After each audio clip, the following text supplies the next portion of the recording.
এরা শুধু কম দামে কাপড় চায়, এত কম দামে কাপড় দেওয়া যায়?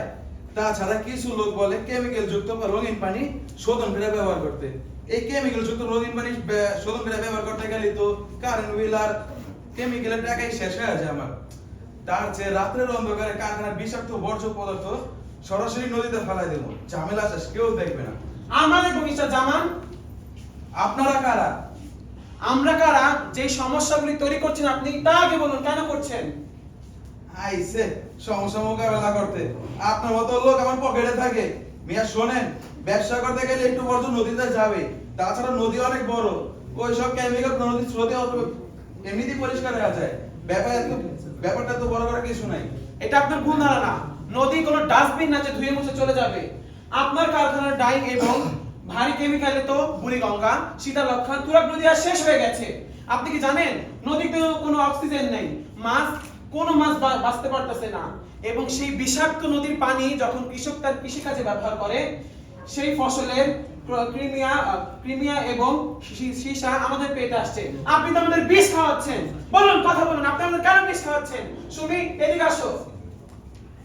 আচ্ছা কাকা, আপনাদের কারখানার বিষাক্ত পানি আমাদের গ্রামের নদীগুলো আমাদের গ্রামের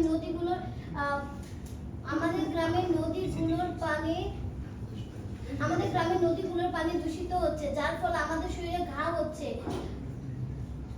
এবং শুধু তাই নয়, এই পানি ওরা ব্যবহার করতে পারছে না।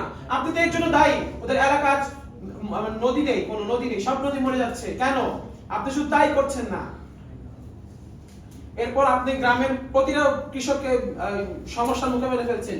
রহমান চাচা, কোথায় আপনি? আসুন। রহমান চাচা, বাবা জামান সাহেব, আমার চেনেন? আপনার কারখানার বিষে নদী মরছে, ওইদিকে সাগরের পানি বাইরে আমার ঘর বাড়ি সব নিয়ে যেতেছে। টাকা পয়সা দিয়ে কি সব পাপ ঢাকতে পারবেন? আসলে আমি তো এভাবে চিন্তা করে দেখি নাই। আমি তো টাকার জন্য অন্ধ হয়ে গিয়েছিলাম। তাছাড়া বাইরে চাবে বলে আমি আমার দেশের নদীগুলো বিষাক্ত করতেছি। আমি প্রতিজ্ঞা করছি আমার কারখানার বিষাক্ত বর্জ্য আর নদীতে ফেলবো না। দেখলেন মিস্টার জামান, পাপ কখনো পাপকেও ছাড়ে না। আপনি যে কর্ম করেছেন তার কর্মফল আপনাকে ভোগ করতেই হবে। আপনারা যদি এভাবে রুখে দাঁড়ান, নিজেদের ভুল শুধরে নেন, তাহলে আমি আবারও সবুজ হয়ে উঠব। আপনাদেরকে বুক ভরে অক্সিজেন দিব, ফসলে ফসলে ভরিয়ে দিব এই দেশ, এই পৃথিবী। হ্যাঁ, শুধু সরকার এবং আন্তর্জাতিক ফান্ডের দিকে চেয়ে থাকলে হবে না। আমাদের নিজ নিজ জায়গা থেকে আমাদের দায়িত্ব নিতে হবে।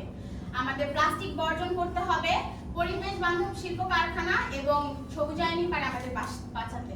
আসুন আমরা সবাই মিলে শপথ করি, আমরা আমাদের পরিবেশ দূষণ থেকে বিরত থাকবো, আমাদের প্রকৃতি এবং আমাদের বাংলাদেশকে বাঁচাবোই। আমরা আমাদের পরিবেশ দূষণ থেকে বিরত থাকবো, আমরা আমাদের প্রকৃতি এবং আমাদের বাংলাদেশকে বাঁচাবো।